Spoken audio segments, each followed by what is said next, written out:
Oh, Congresswoman Shirley Chisholm was the first African American to run for President of the United States.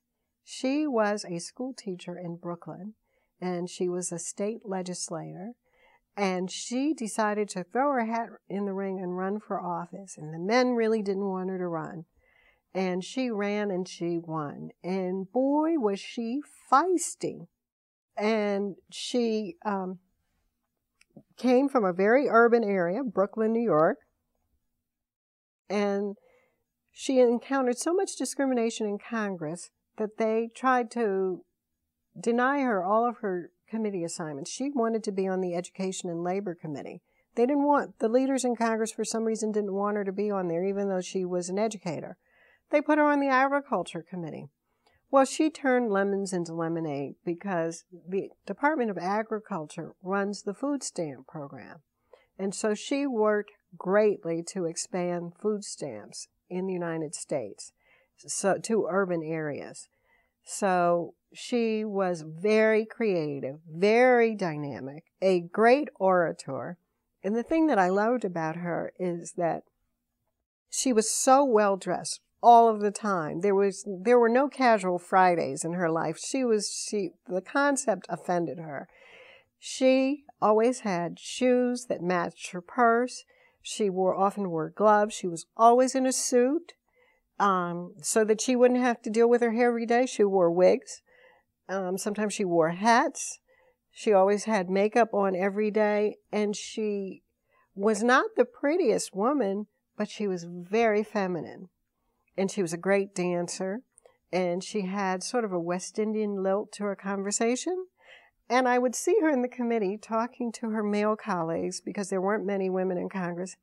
And so she would just put her hand on the colleague's arm, and she would ask about their wives. Nothing sexual, but just friendly, just a little flirtatious. And those men would pour out their whole lives to her. They would tell her about their children, about their marriage problems, about their election woes, about this. So she knew all of the gossip in Congress, but she was not a gossip. But people would just they felt like she was a safe person to talk to. So I learned a lot of things about her. She was a feminist. She really wanted to advance the rights of women. She was very concerned about the treatment of domestic servants, housekeepers. She insisted that they be paid with Social Security benefits. She insisted that women were not sterilized who were put into mental institutions. She expanded the food stamp program. She was very much in favor of Head Start, early childhood education. And she was a fiery women's advocate, but she was very much a ladylike person.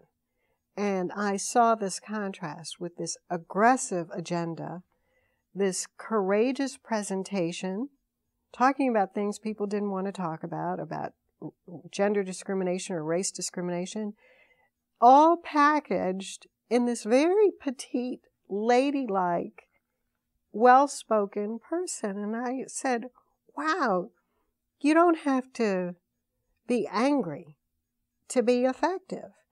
You don't have to look like a guy, talk like a guy in order to be able to engage in tough talk. So she had the whole package. So I liked her mix of femininity and power. And I decided, okay, I want to go there. I can work with this. So when I worked with her, she hired professional women in other jobs on Capitol Hill.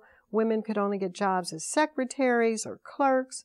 In Shirley Chisholm's office, you could be chief of staff, legislative director, administrative director. She had all women in all categories. And so she was a game changer for me. I just wish so many women could have the time and example to work with her like I did. And all of the women who worked with her, we've kind of got a bond. We call ourselves the Chisettes. And when the Congress just put a picture of her, a portrait was done of her. She's no longer living. We came to the ceremony. All the black women members of Congress came in and told their Shirley Chisholm stories. All of the former women and a few men who worked for her came together, and it was really a very moving moment. She was terrific.